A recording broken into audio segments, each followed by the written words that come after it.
Today, I'm going to show you how to recover a file that you have not saved. You have been working on a file for some time, but you close it without saving.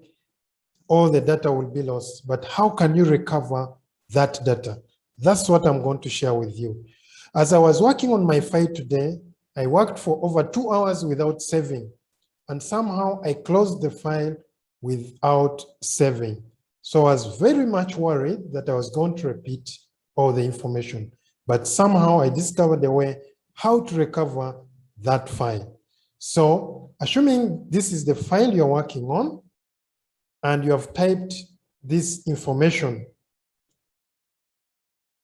and this file is saved on my desktop.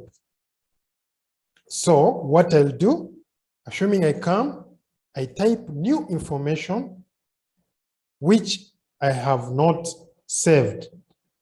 Let me pick this, put here.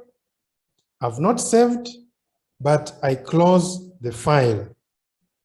So I come here, close.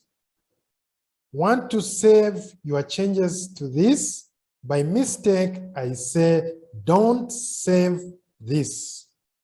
It closes. Now let's see how we can recover our file. So we go where we have saved it and try to recover the file.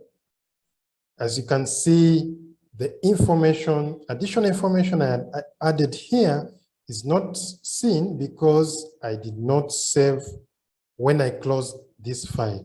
So how do I bring up this additional information? So we go to File, and right here under Information, you come down Manage Versions. When you look at Manage Versions to tell you the time when you close the file without saving. So this is where I'm gonna click. So I click that. It opens and it brings the file, all the information here. So this way I've recovered my file. You can go ahead and restore and overwrite what is there, but this is the easy way of recovering a file. Thank you for watching. Please subscribe and watch again. That's all I had for you today, and have a great day.